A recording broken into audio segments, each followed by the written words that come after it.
Hello and welcome to Good Evening Britain, a Force for Good's weekly show coming to you live from our studios here in the heart of the great British city of Glasgow with me, your host, Alistair McConnachie. We are broadcasting on all our digital platforms throughout the United Kingdom and across the world. We're bringing you quality pro-UK comment and analysis every Wednesday from 7 until 8 p.m. on Facebook, on YouTube, on X, and also on TikTok. Folks, please tell us where you're watching from tonight in our wonderful United Kingdom or anywhere else in the world. Please send in your greetings, please send in your comments, and please send in your questions on this amazing, sweltering August evening. It really has been a cracking day. I hope it's been a cracking day wherever you are living. But I would say this was possibly the hottest day in Glasgow. It certainly felt like the hottest day in Glasgow this year. Time will tell, of course, when the numbers come in, but lovely day. I hope everybody got out and enjoyed a few minutes of the sunshine, if nothing else, because it doesn't happen very often. And I was looking at the Met office, and they were suggesting that this is going to continue for a few more days yet. So I think that's absolutely fantastic news. Now, folks, in the background, you'll see a flag, which is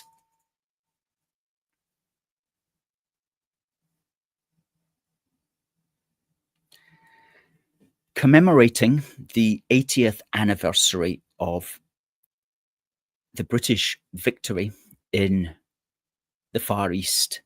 VJ stands for Victory over Japan Day, which was the 15th of August in 1945.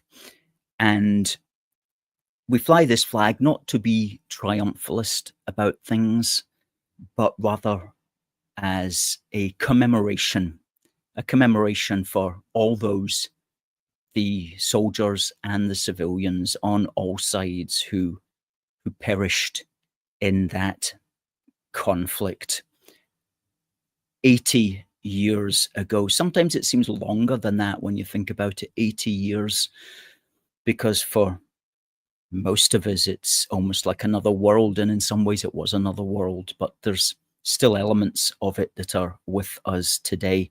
And sometimes you wonder, did we actually ever learn from all of that? And indeed, does humanity learn, or do we just keep making the same mistakes, especially when it comes to conflict? Anyway, we can do a bit, which is simply to remember. And if remembering gives rise to thinking about and discussing, then all to the good. And maybe it might even enable us to learn one or two things as well about how not ideally to kill our fellow human beings. Anyway, that's the somber note that we begin upon. Everything else is going to be upbeat from there, folks. I wouldn't look too closely at that flag, actually. I don't think they had jet fighters back in 1945, but let's not concentrate on that. I'll just block out those two jet fighters there. There you go. There you go. Everything else seems probably okay. Anyway, maybe those are jet fighters today doing a fly past. That's what that must be. Now, quite a lot to talk about tonight. First up, of course, is that Nicola Sturgeon looks like she's going to not just stop being a Scottish nationalist, but actually become a Sloane Ranger, or maybe even a Chelsea pensioner. But whatever she's doing, she's leaving the ghetto. She's made her money, she's getting out of the ghetto, and she's going to be living the high life among the hoi polloi, the glitterati down in London, or at least that's what was suggested. Let's run a short video of her talking exactly about this. Suffocating is maybe putting it too strongly, but I feel sometimes I can't breathe freely in Scotland. I belong in Scotland, it's my home. But, I think being physically out of Scotland for a period might just help to reset my perspective and to be more selfish about it, just remove me a little bit from that kind of goldfish bowl scrutiny that I still live under in Scotland. Again, I don't mean that as a complaint. It's just the reality that Scotland's quite a small country. It's quite a small body politic, and I still sometimes it feels, and this is very subjective, that I just have to breathe the wrong way and somebody's writing a story about it. It does sometimes feel very suffocating, is maybe putting it too strongly, but I feel sometimes I can't breathe freely in Scotland. So yeah, maybe not abroad. England. I love London. England is not yet a foreign country. Would never be a foreign country. Obviously, even when we're independent. Obviously, there's Wales and Northern Ireland too. Indeed, but this may shock many people to hear, but I love London. I'm just, for one thing and another, I'm spending a reasonable amount of time in London at the moment. So yeah, maybe a bit of time down here, and who knows. That's a very revealing comments there. Very interesting as well from the point of view of Scottish nationalism versus Scottish unionism, because we at A Force for Good recognised right from the very beginning that if you were a person that had quite a bit of interaction, if you were a Scottish person who had quite a bit of interaction with England or Wales or Northern Ireland, it seemed to us it was far less likely that you would actually be a Scottish nationalist.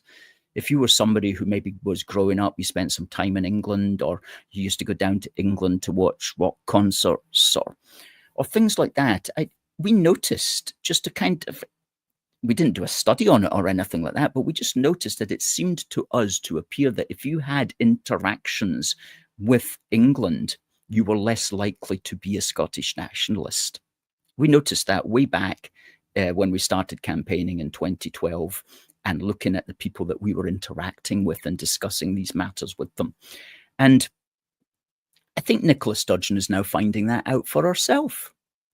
She's going down to London. London is a great British city. It's the second greatest British city after Glasgow. And anybody who goes to London and doesn't get mugged or stabbed or crushed in the tube or run over by an e-bike will usually come away saying that they enjoyed it. And I mean, it's gone downhill, as I suggest, right there in the last 5 years. But I mean, nevertheless, it is a great city and full of interesting people and so on. It's becoming out of reach for anybody to actually live there, unless you're somebody like Nicola Sturgeon and you've got a lot of money, or you're prepared to live with 20 other people in a flat on top of each other. So, but what she is discovering there is that actually it's not bad being British. And if you listened carefully to what she said, and I quote, I wrote it down, England would never be a foreign country. That's what she actually said. And in fact, she said England would never be a foreign country, obviously. Now, we as unionists know that, but she should try telling that to many of the Scottish nationalists who most certainly do consider England to be a foreign country. In fact, that's central to quite a lot of their philosophy. You read the National every day, there's always people talking about England being essentially a foreign country to them. And so for her, a former leader of the Scottish National Party, to now say that England's not actually a foreign country, obviously, then that's actually very, very interesting, and suggests that her position on these things is actually adapting. In what we would call a soft unionist position. Obviously, she's going to be a Scottish nationalist forever, but the point is that she's getting interactions there with people in England. She's beginning to enjoy it. She's even thinking about moving there, and England's definitely not a foreign country to her. So that's an interesting development, and almost like quite an important development. And it's something that we've been saying as unionists for a long time, because we see the British as a family. We don't see them as next door neighbours, even. We see them as family members. And sometimes quite literally, they are family members. So, all good, all good. And that made us think of,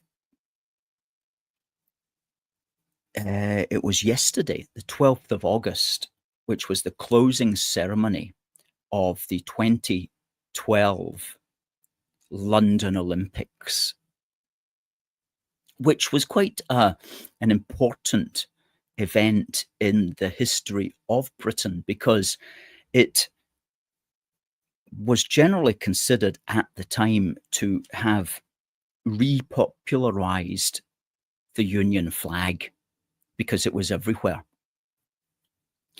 And that was an important development as well, because we were hurtling towards 2014, when the Union flag was going to become a symbol of keeping Britain together. So it did get popularized in the public consciousness quite a lot back in 2012. And that was important. But Team GB as well also did extremely well, and they came second. And we wrote an article about it at the time, and we said that the success of Team GB, if you use it as like an analogy for Scotland, England, Northern Ireland, and Wales working together, helps to remind us that the story of Britain is the story of a nation which is greater than the sum of its parts. A story, we said, which has the ability to inspire, encourage, excite, and fill us with enthusiasm for all the good that we can achieve when we work together. And we concluded it's hard to understand those who want to rip Scotland's story out of this bigger British story. It's hard to understand those who want to tear out Scotland's part in it all. So it's always a delight to us when somebody, especially Nicola Sturgeon, comes to, albeit a small understanding of the relevance of the rest of these islands to our common good. But I'm not going to butter Nicola Sturgeon up too much. I'm now going to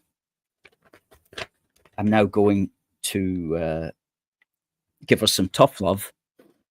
Today in the Daily Mail, it's a headline: First Minister pushed the IndyRef 2 legal case to, quote, satisfy SNP's voters, because she's got a new book out now, which is called Frankly.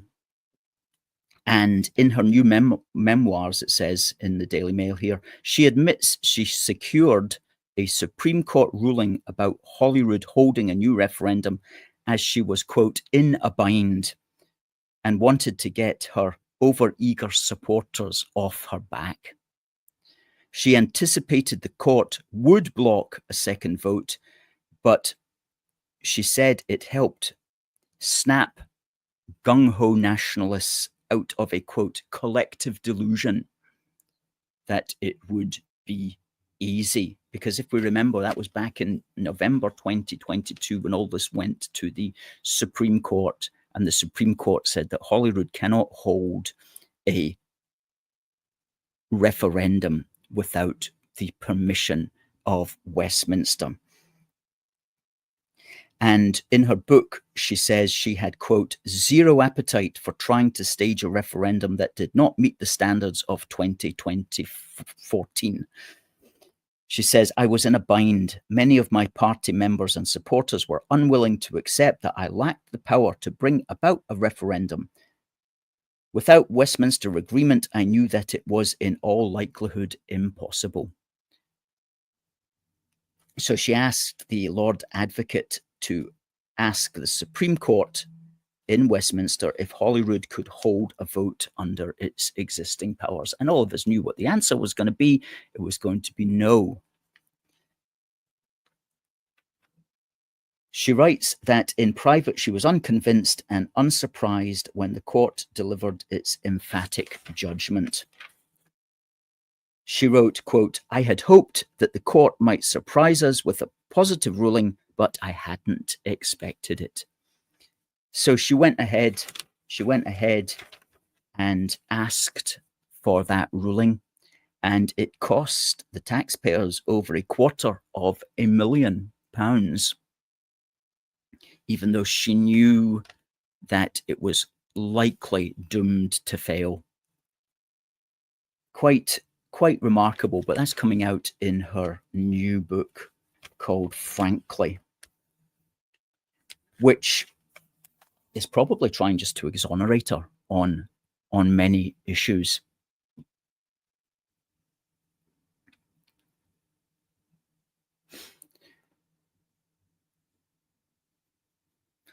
Derek was first in tonight. Good evening, everyone. Another hot sunny day. Over 50,000 migrants across the channel. When is it going to stop? We'll speak about that in a moment, Derek. Hi to Debbie. Paranormal says they're thinking of us. Thank you. Hi to Oksana and to Kat. Kat did a fantastic photograph of our book. Let's put that up right now. And we've been using it. We've been using it on our sites. Here we go. Keir Starmer, please start protecting our country. If you need advice on how to do it, then get your hands on our brand new book, Protect Our Country. In this fantastic new book, we celebrate, advocate, and educate for the United Kingdom. Get yours on Amazon. Thanks for sending us that picture, Kat. Wow. Thank you to Karina Parks, who has sent a £5 super chat. Let's get some support for Karina in there. LOL, says Karina. Plenty of Scots live here, by which Karina means London, but Sturgeon moving down here. What the... Indeed. Karina, let's thank you again for that. That's fantastic. Folks, if you want to make a super chat, just click on the $sign, which is below the YouTube video.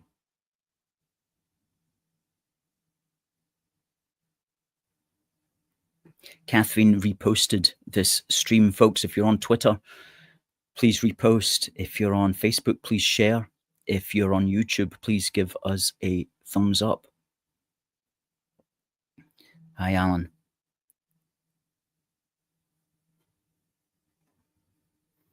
And Ian. Christopher wishes a wonderful British evening to all, but that Nicola should be in the tower. Alan says, Sturgeon wants to go to the only place she campaigned for years that was the most horrible place on the planet, that she demanded independence from. Can't her supporters see how she took the proverbial out of them for so many years?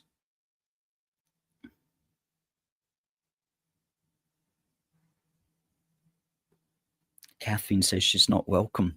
Sturgeon's not welcome. Well, I think, as she suggested in that video, she felt Scotland was just too suffocating. I don't think she used the word suffocating, but she said it was hard to breathe there. Hi, Anthony. Stephen says there's talk of a petition to stop her coming to London. Oh man.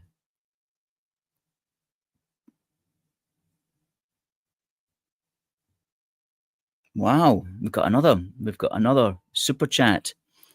D-Tube says Sturgeon slime bag. Now she's I don't know if I'll read all of that out. We do have to have standards here on our YouTube, but she's painting herself as a victim. She's a sham indie advocate.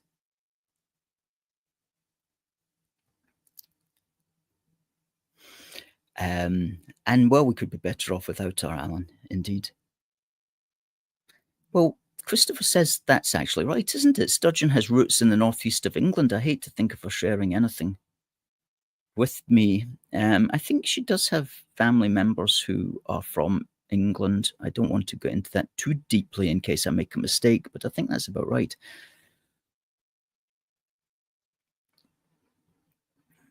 Anthony's already shared on Facebook. Thank you, Anthony.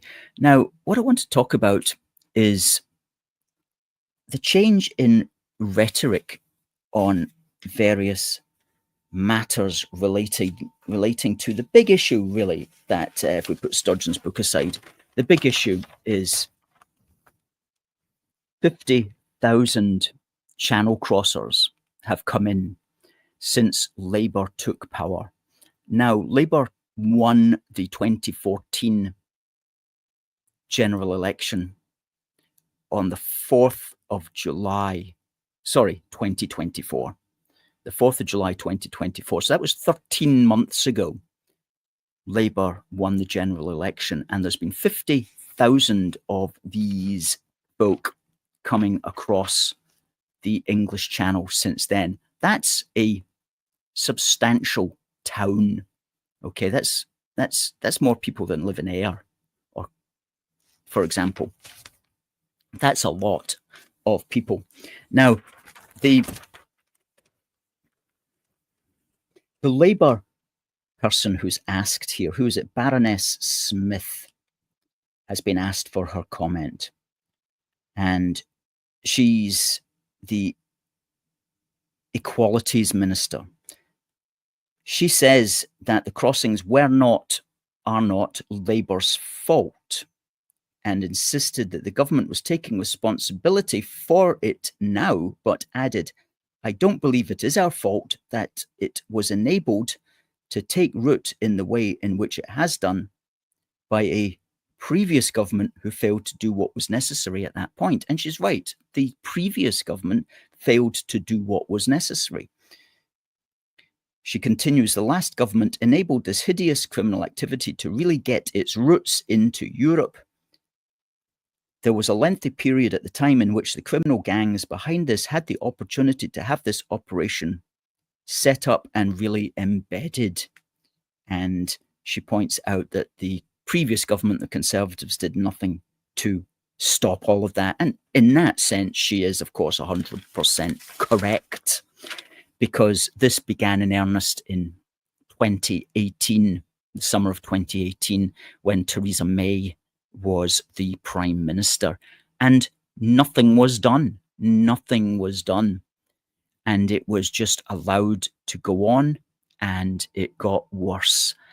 But now the rhetoric is definitely changing, and the rhetoric is changing because the government of the day is facing a serious threat to its legitimacy and to its electoral power. Labour is facing a serious threat from reform, and the Tories are also facing a serious threat at the ballot box from reform.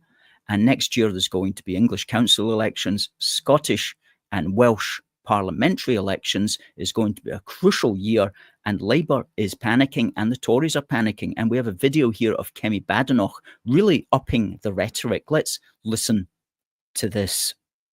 We need to process people in detention centres. We need to build proper camps where we keep people safe whether they are migrants or the local communities. But just having people who can stay in a hotel, go out and come as they please, whether or not they're criminals, we have no idea who these people are. I don't think that that's right, and it's gone on long enough. These camps, are they tents? Are they for buildings? What are these camps? Well, I remember during COVID when we were able to build Nightingale hospitals very quickly. There are examples of how we've done this before. So that's not where I am an expert at. What we need is the government to actually get the people who are experts to figure out what the solution can look like. It can be done. There's no point just making excuses. And what worries me most is that the government will say they're taking people out of hotels and just put them into into private accommodation, which will be even harder for us to track what's going on. And that's what really worries me now. Labour should not be doing that. They need to build proper places where we can put people coming to our country illegally. But the thing that will fix this problem, what will stop the boats, is a deterrent, which means they don't come here in the first place. And Labour does not have a deterrent plan.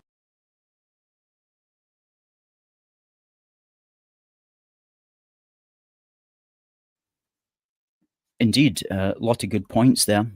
A lot of good points from Kemi Badenoch. But listen to her talking about detention camps. Now, that sort of rhetoric would not have even been allowed 2 years ago. Even 6 months ago, people would go, that's strange. But of course, that's what's needed. I personally wouldn't use the phrase camps.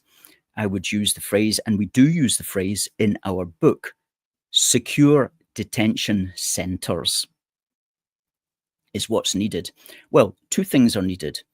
There should be prison time for people who come via illegal routes, and there should be secure detention centres for everybody else. And one of the illegal routes should be across the channel in a dinghy. If you do that, you should go to prison. You would normally go to prison for entering the country illegally.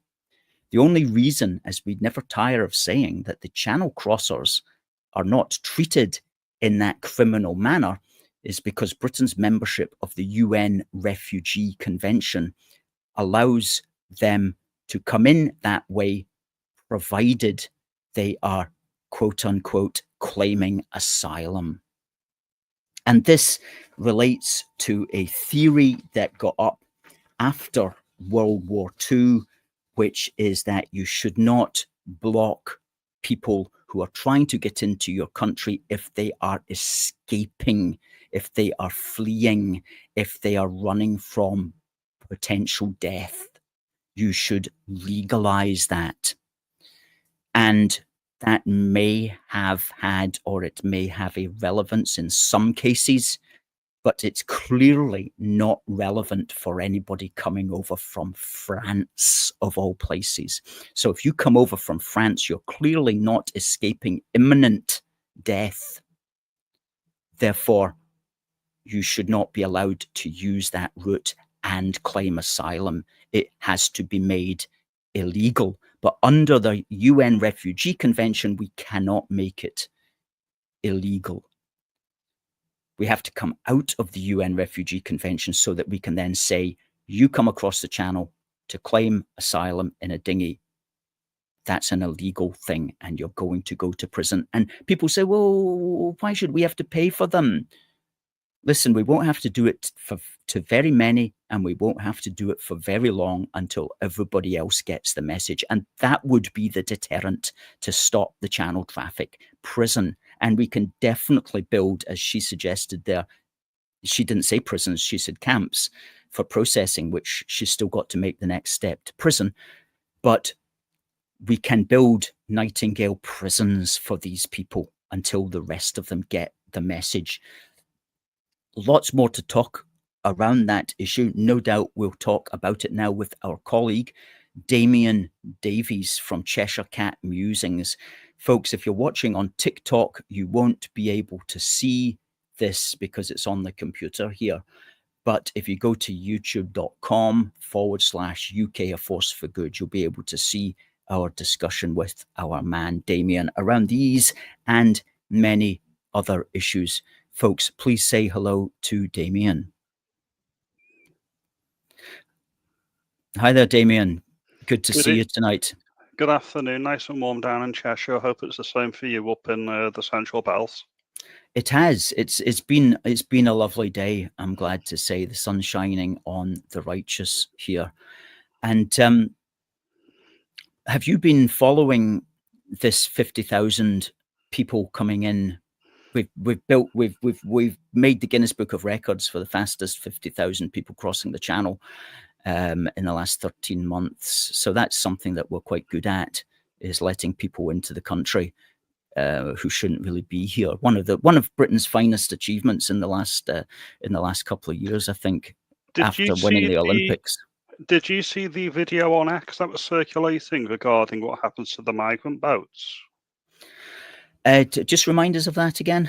Well, basically, there was a citizen journalist that actually viewed the boats in Dover, the dinghies, actually being shipped back over to France in a haulage container. And the haulage container was actually leased by the British government, i.e. the Home Office. So the boats are coming into Dover, the people are disembarking, and the dinghies that they came over and they're not being destroyed, they're being sent back over to France. Now, hello, Debbie. And to me, I'm all for recycling, but this is taking the mic. Recycling the rubber dinghies, exactly. Well, that's shocking if, in fact, I've no doubt that that's correct, but maybe unless there's some other reason for it. I just think there's too many things. There's too many things that are. Hello, Anthony. There's too many things that are coincidental about it, and I done a video on it earlier in the week. Basically, I also done a video on the hotels themselves because I'm of the view that if this was truly about a humanitarian effort, if this was truly about putting our best foot forward and being the best country in the world and allowing these poor, innocent, defenseless refugees in with open arms, then surely it would be done for free. It wouldn't be a business. These private hotel companies like the Britannia hotels all over the country that are making money hand over fist, well, if it was about humanitarian aid, they'd be doing it for free. In fact, the government would insist on it being done for free because it's all about commandeering the hotels, commandeering the resource, and doing it at cost. If not for free, then not making a profit on it. Because at the end of the day, nobody wants to make a profit on a genuine humanitarian crisis. Surely, I mean that wouldn't be right. I mean, I'm speaking, with tongue in cheek here, but if it wasn't a business, this is the thing. The thing that was told is not what's actually happening. All the money that's being made and all these little vested, yeah, quite, Chris. Yeah, I agree with that one actually. My point is that if it was truly a genuine refugee emergency, then no human rights lawyers, no part of the cottage industry that's grown up around this asylum system would be making money because it's not about making money. All the lawyers would be doing it pro bono publico, surely, because why would anyone make any money off it? Because if you're humanitarian, you don't make money. It's all about doing the best for your fellow man, is it not, or fellow woman? Well, that's an interesting point, and I think that reveals the hypocrisy behind a lot of it, especially with the lawyers, because they're raking it in. They have got endless clients. Every boat that's coming over the channel is just a whole new raft of clients for them. Well, yeah, It's exactly. incredible. I mean, it was last weekend this story broke. It was Morgan McSweeney, who's basically one of the higher ups in Downing Street. He was responsible for the speech that Keir Starmer wrote about the island of strangers. And he's very aware that Labour have lost the red wall in the next election. He's the one that was getting them to go with the pro-migrant rhetoric. However, his dad is in charge of asylum accommodation, and he's making a tidy profit on it as well.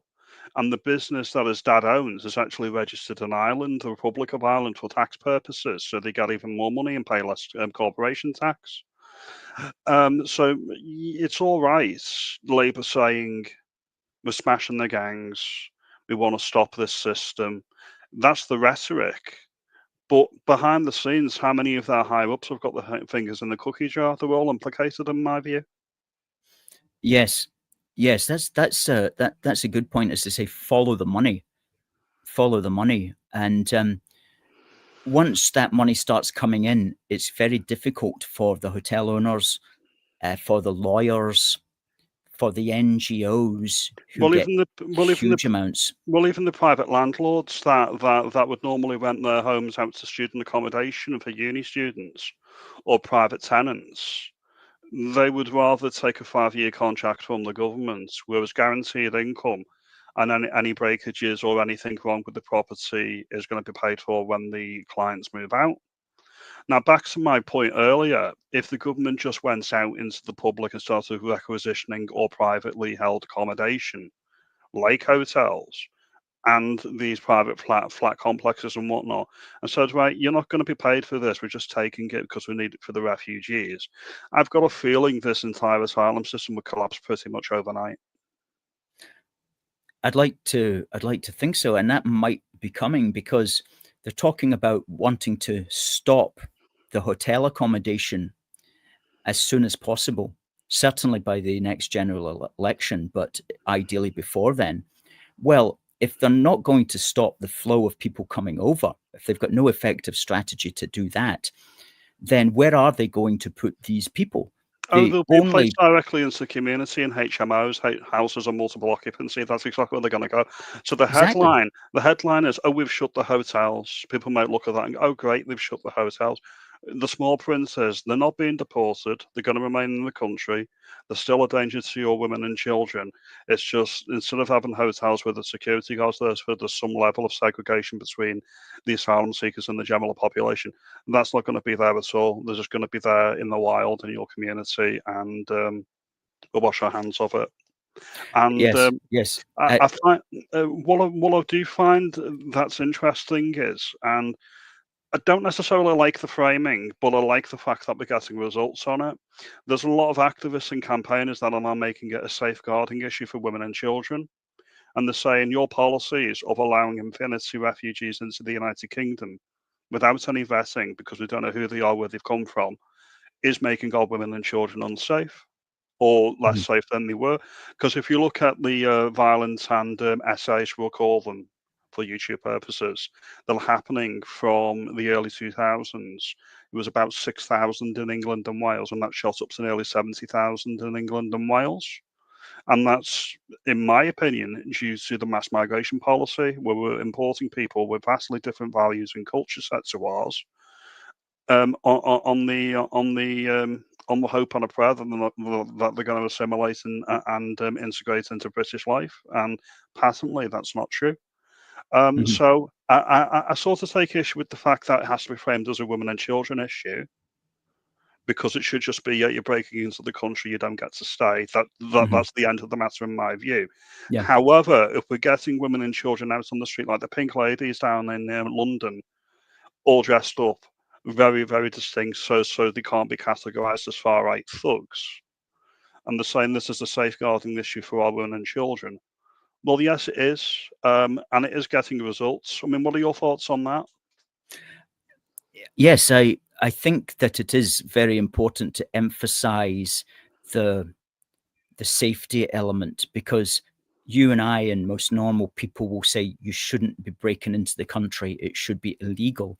However, if that's not cutting any ice with the powers that be, then you do have to look around at, well, what are the implications of people illegally breaking into the country? What are the implications of all these men of whom we know absolutely nothing? And then you realize, well, they are potentially, there is a potential danger there.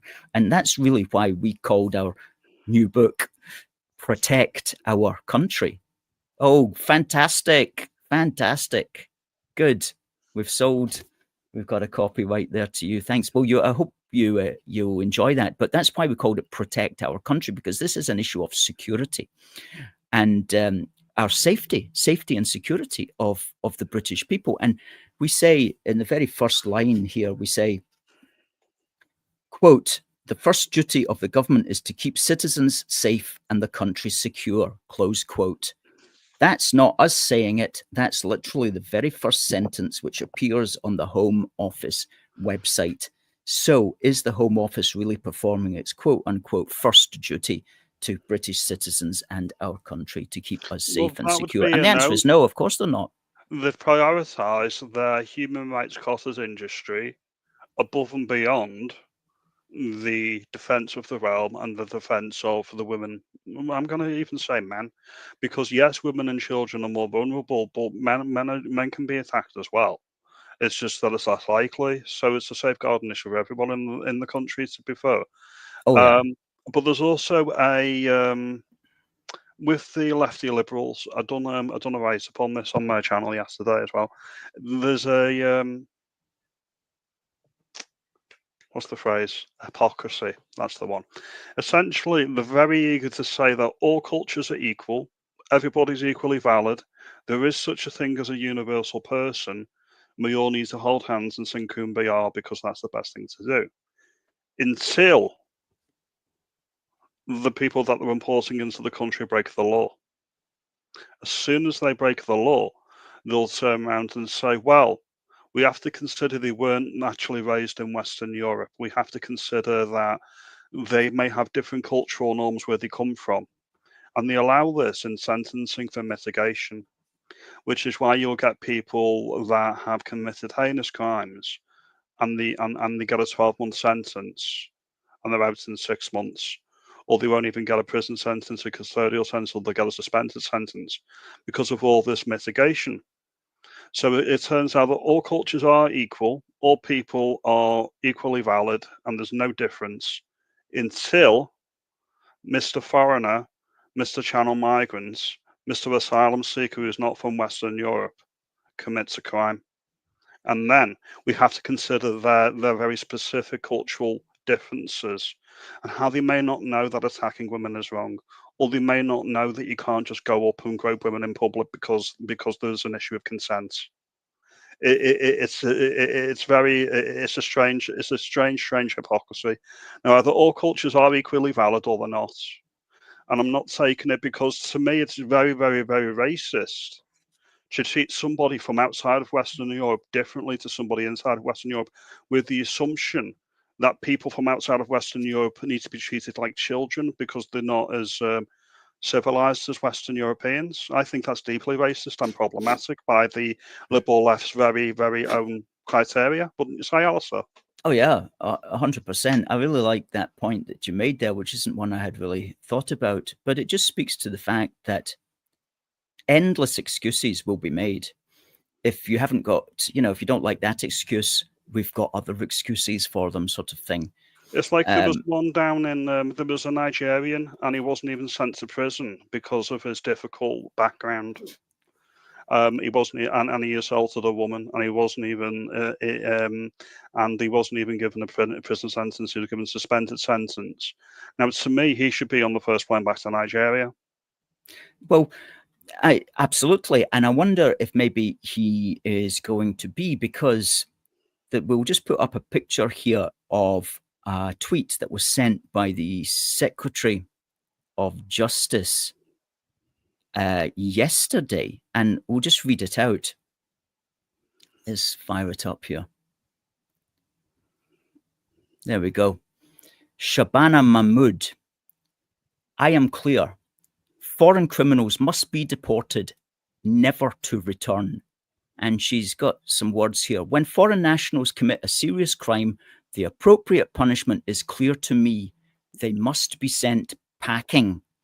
By failing to live up to their responsibilities, they must lose their right to call our country their home. They must be deported, never to return. Shabana Mahmood, Lord Chancellor, Secretary of State for Justice. Now, crying out loud, I mean, I think that's great. I think that's great rhetoric, and I think it's to be applauded. And we retweeted that. Indeed, and credit where credit is due. Now, of course, whether Labour will do a thing about that remains to be seen. But we cannot discount that powerful rhetoric. I mean, talking about sending people packing.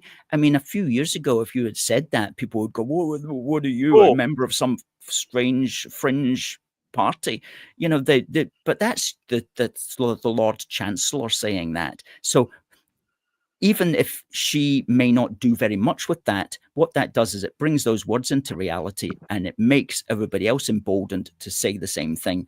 And that's how policies can eventually change. And of course, we know she's only saying that because her party is being threatened by, well, let's be frank, it's by the Reform Party that's saying those things, and she doesn't want to lose votes. But whatever the reasons may be, at least she's saying the right things that you and I have been saying for years. She is. However, we have to caveat that. And the caveats that I would have is that her party, as we know, Keir Starmer, Lord Turner, who's the Attorney General for England and Wales, and Sadiq Khan, are all human rights lawyers. So this is their bread and butter. So it's very interesting because I don't know if you remember when Boris was Prime Minister, he tried to get a flight off the ground of dangerous foreign criminals. And basically, it got grounded at the last minute, and some of them were serious offenders from Jamaica and other Commonwealth countries. And it got grounded at the last second, and it was on the basis of human rights interventions. And two of the signatories were Keir Starmer and Diane Abbott. So it seems like the behaviour can be different if you're in opposition to when you're in power. And that's what you need to watch. Like, the Tories have been very strong at the moment on immigration rhetoric. Well, that's fine. Well, they're in opposition. They're not in a position to affect anything. So that's why the rhetoric is so strong. That's just my opinion. I'm a bit cynical. I'm done with the Uni Party, Alistair. I'm done with the Tories, and I'm done with the Labour Party at this point. They can say we're not going to let a single immigrant back into the country, and it's not going to be net zero migration. It's going to be negative migration. They could say that. Well, until that's translated into actual action, then I'm not really buying it. I mean, the rhetoric's nice. If anything else, it gives us more leeway to what we can and can't say ourselves. We can galvanise support on a local and national level. Those are all positives. However, I'd like action as well. Oh, 100%. Absolutely. Unless we actually see serious action in that regard, then it is just rhetoric. And I'm not holding my breath for any serious action, because, as I've always said, and as we say in our book, I mean, to actually stop this channel traffic will require a complete overhaul of Britain's obligations to the international legal framework, and the Labour Party and the Tories as well. I don't think they really want to go there. That's why we never hear them talking about leaving the UN Refugee Convention. The Tories will say, "Oh, we need to leave the ECHR," and I think that there's reasons that we could leave the ECHR, and maybe we should, but it's not the main player as far as legitimizing the people who are coming in over the channel. And what the ECHR will do is, if you are an asylum seeker, if your claim has been heard, if you've been running around with appeal after appeal, if you've been here for 5 or 6 years and you've run out of appeals and you've got to go home, you can make a case that you've got a right to a family life because you've been here long enough to actually establish a family and to establish a life in this country. And yes, it does apply to those people. And yes, it generally does stop those people leaving, but those people are a minority. They are very much the people who have been given us the runaround for years. The convention, which legalizes what to us is illegal entry via the channel, is the UN Refugee Convention, and that's the one that we need to overturn in some way. However, and no longer deal with. Isn't it enshrined in British law that we have the right to refuse refugees if they've travelled through a safe country to get here? No, No, I mean, some people make that argument that I've that's what heard, the UN Refugee Convention is about, but I've, those I've heard, those go ahead. I've heard prominent MPs or former MPs like Jacob Rees-Mogg actually make that argument on GB News, saying they've gone through a safe country, they should be claiming asylum now. Now, I don't know where he's getting that from, because as a former MP, I'd expect him to know something about it. Now, either he's mistaken or he's trying to argue a point that's not been established in the common law framework, basically. He may have a Yes. point, but it's not been argued effectively. Exactly. It's both of those things. It's both those things. It's not an established point of law. And to the extent that you would take that to court under the UN Refugee Convention, there's plenty of lawyers who say, oh no, that's a misinterpretation of the UN Refugee Convention, and we do actually have to continue to allow people even from a safe country. So yeah, that's just one of these pieces of legalese which will be argued over and over. You can take it to court, and it's very likely that that you'll lose it as well, because the UN refugee lawyers will come up with all sorts of reasons why they had to be in that safe country. Because it was the only country they could get to, and all sorts of things. It's just a piece of legalese which is not been tested, and it's not going to save us at all. The only thing that's going to save us is just getting out of that convention and establishing our own version. And I would say, I mean, from my understanding, there's no such thing as international law. What you have is a series of treaties and conventions, like the Refugee Convention, where essentially you have nation states, or we'll call them parties just for the sake of the argument. So, say for example, you've got 50 countries and they all agree to, we're going to do it this way, i.e., the Refugee Convention. It's not actually binding anywhere, meaning we could leave tomorrow. I think we have to give a year's notice. I think there was a notice period to say, like, we're withdrawing from it. But it's not actually enforceable because because international law is just a series of agreements. It's not actually a legislation. That's also correct. That's also correct. But that convention can be socially binding on a country in such a way that the country feels that it can't really go and do its own thing when there's another 49 countries who are going to say you cannot do that. So essentially, it's worded as guidelines, but many people read it as rules rather than guidelines. Yes, and it becomes accepted to such a point that it becomes like a commonly established international rule, even though it might not be enforceable in some way. It's just like Britain doesn't want to come out the UN Refugee Convention, because then all the other countries would say, well, why can't we come out of it? And you'd find that structure, which has been built up since 1951, will just start to disintegrate.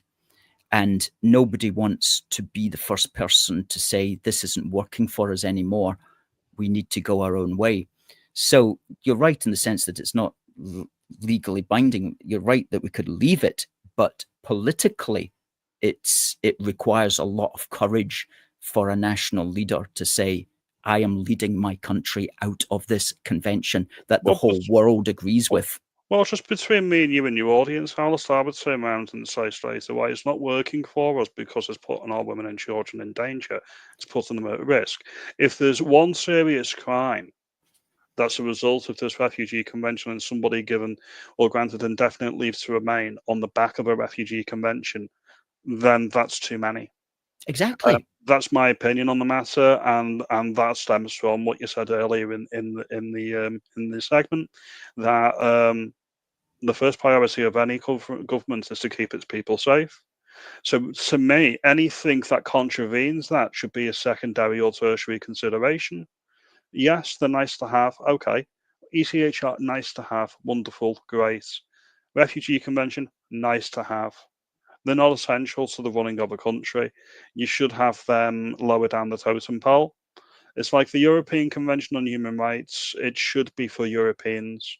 It was specifically set up after World War II, after the Holocaust and other war crimes that happened during World War II.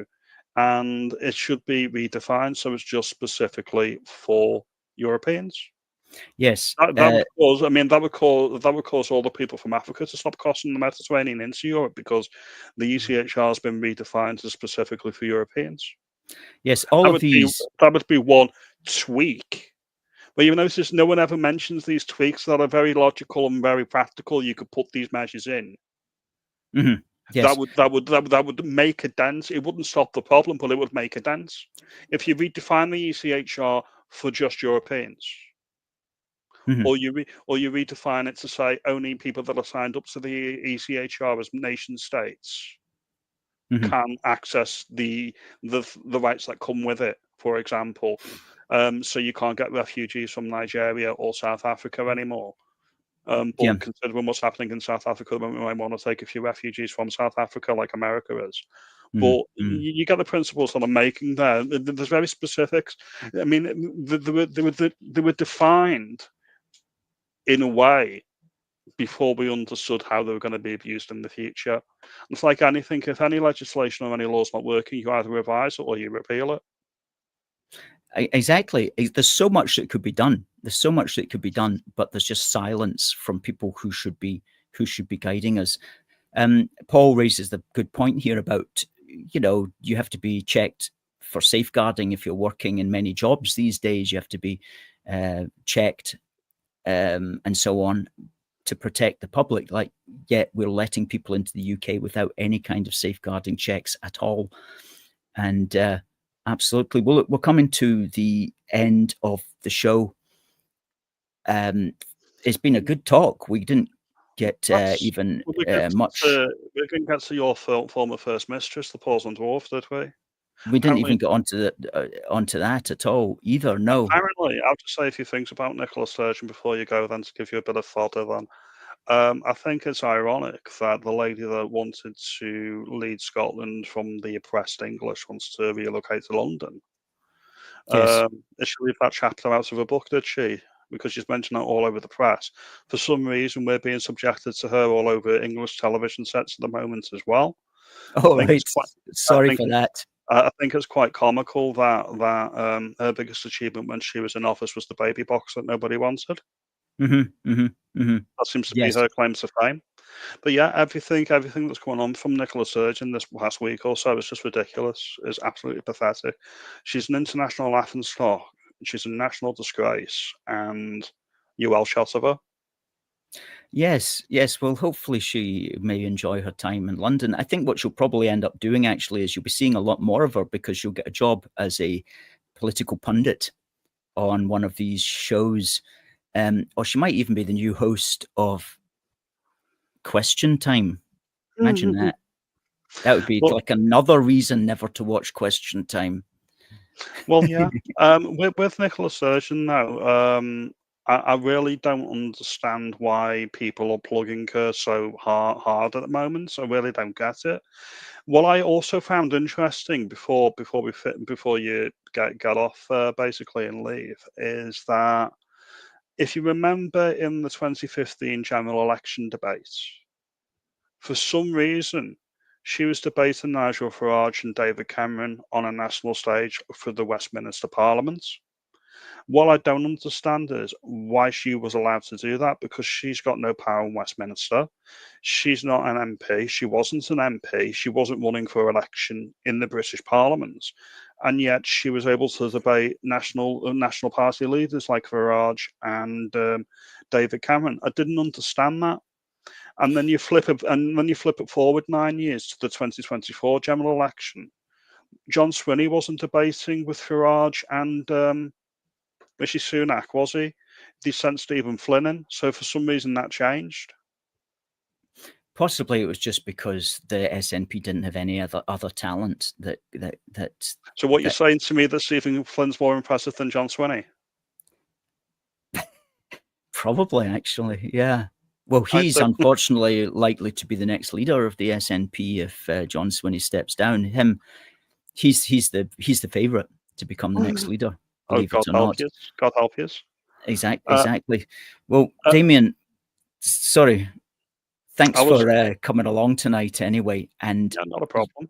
You do a regular show. You're putting out videos every day on your YouTube site, which is at youtube.com/@Cheshire Cat Musings, all one word. And I definitely do recommend it as a channel for some regular common sense I have started reading the book. I've not got through it because it is quite thick. However, I have started reading through it, and it's an interesting read. I've skimmed it, but I will be cracking the knuckles on it soon enough, so I will be going through it in more detail. Brilliant. And something about it is that you can just dip into it because the chapter headings are fairly clear. So if you want to find out about the UN Refugee Convention, or how to stop the boats, or how to stop legal immigration, or how to do deportation, or why do so many people who are not British citizens, why do they have the vote, which is a major issue in Britain, actually, then it's all there, and Protect Our Country. So, Damien, we'll have you on, as we suggested. You've got to come on once a month anyway. And so we look forward to having you back on. But in the meantime, have a great evening and a great week down there in Runcorn. Not All a the best to problem. you. You have a good evening as well, and let's keep our countries together. But thanks for your time, yeah? Absolutely. Good night. Bye-bye. Fantastic. Great man is Damien. And so glad to have met Damien's acquaintance, a great YouTuber as well. And so, yes, a lot of good comments there coming in as well from everybody. And if you hadn't noticed, we are pushing the book, Protect Our Country, 315 pages of common sense, all about policies to stop the invasion of the country, literal invasion, basically, that's happening. And so if you're interested in that field, if you're a politician of some kind, if you're hoping to stand for a political party, doesn't matter what party it is, you'll find a lot to think about and a lot of stuff to say from this book. And if you yourself don't see yourself reading it, but you think, you know what, my local MSP or my local MP should really have a copy of that sitting on their bookshelf, just buy it from Amazon and send it to that person. All you need to do is go onto amazon.co.uk and search for Protect Our Country. And you can also get it in ebook. Great stuff. Okay, well, let's draw it to a close. Thank you very much, folks, for watching. We'll be back next week. Hopefully have a guest for you next week. It just remains for me to thank the two people who gave us the super chats. That was Karina Parks, who gave £5, and also to DTube, who also gave £5 as well, with a pointed comment there about Madam Sturgeon. Good stuff. Okay, folks, we'll be back next week. In the meantime, God bless the United Kingdom and God save the King. See you next week.